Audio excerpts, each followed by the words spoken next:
সুপ্রিয় দর্শক, ফালতু টিভির সাক্ষাৎকারে আপনাদের সকলকে জানাচ্ছি আন্তরিকভাবে শুভেচ্ছা এবং স্বাগতম, বিশেষ করে মেয়েদের। তো আজকে আমাদের এই সাক্ষাৎকারে এসেছে আপনাদের অতি পরিচিত কুকুর ব্যবসায়ী এবং আপনাদের অতি পরিচিত তার প্রাক্তন ব্যবসায়ী মোহাম্মদ রাসেল ভাই। রাসেল ভাই কিন্তু ওই দিকে, রাসেল ভাই কিন্তু না, রাসেল ভাই কিন্তু আছে এই দিকে, মানে আমার এটা বাম সাইড, আমার ডান সাইডে কিন্তু আছে রাসেল ভাই।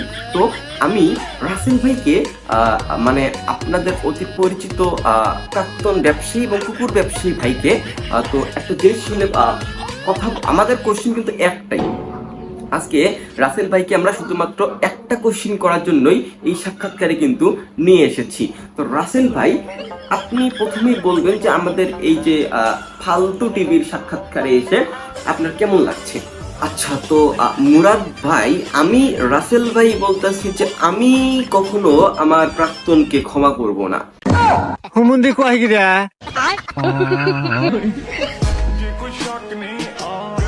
তো রাসেল ভাই, আপনার কাছে আমাদের যে প্রশ্নটা সেটা হচ্ছে, বা আমার অথবা আমার অডিয়েন্স অথবা পুরো বাংলাদেশের বিশ্বের অডিয়েন্সের যে প্রশ্নটা সেটা হচ্ছে, আপনি একজন কুকুর ব্যবসায়ী হয়ে আপনি কিভাবে আসলে এই জায়গাটার মধ্যে আসলেন, বা এত ভালো একটা ইনকাম করতে পারলেন, বা এত ফেমাসই আপনাকে নিয়ে এত সমালোচনা, এটা আসলে কিভাবে সম্ভব হলো যদি বলতেন?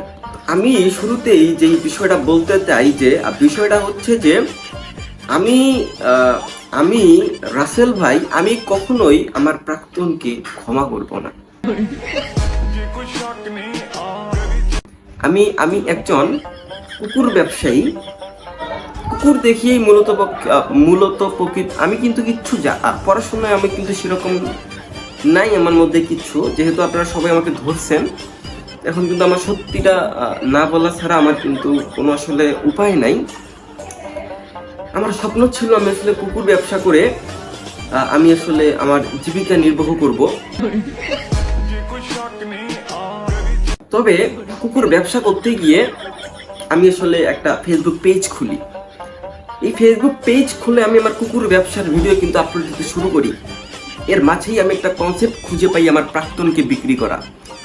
ঠিক তখন থেকেই আমি আমার প্রাক্তনকে বিক্রি করা শুরু করি। আমি কিন্তু আমার প্রাক্তনকে কখনোই ক্ষমা করব না। তারপর আমার কুকুর ব্যবসা কিন্তু খুব ভালোই চলছিল। মাঝখানে আমি কুকুর ব্যবসা বাদ দিয়ে ধরেছিলাম কুকুরের পাশাপাশি কয়েল ব্যবসা, কিন্তু আমি কিন্তু আমার প্রাক্তনকে কখনোই ক্ষমা করব না। আমি কিন্তু কুকুর ব্যবসার পাশাপাশি আমি কিন্তু কবিও হতে চেয়েছিলাম। আমি কিন্তু সমালোচনার মাধ্যমে আমি কিন্তু কবিও হয়ে গিয়েছিলাম, কিন্তু আমি কিন্তু কখনোই আমার প্রাক্তনকে ক্ষমা করব না। আমার সবকিছুই মূলেই রয়েছে আমার প্রাক্তন। আমি আমার প্রাক্তনকে কখনোই ক্ষমা করব না, কখনোই ক্ষমা করব না। আসলে মুরাদ ভাই, আমি রাসেল ভাই বলতেছে, আমি কিন্তু আমার প্রাক্তনকে কখনোই ক্ষমা করব না। তো আমি রাসেল বলতেছি যে আমার সফল হওয়ার পিছনে আমি কিন্তু আমার প্রাক্তনকে কখনোই ক্ষমা করব না, এর বাহিরে কোনো ট্রিক্সই নেই।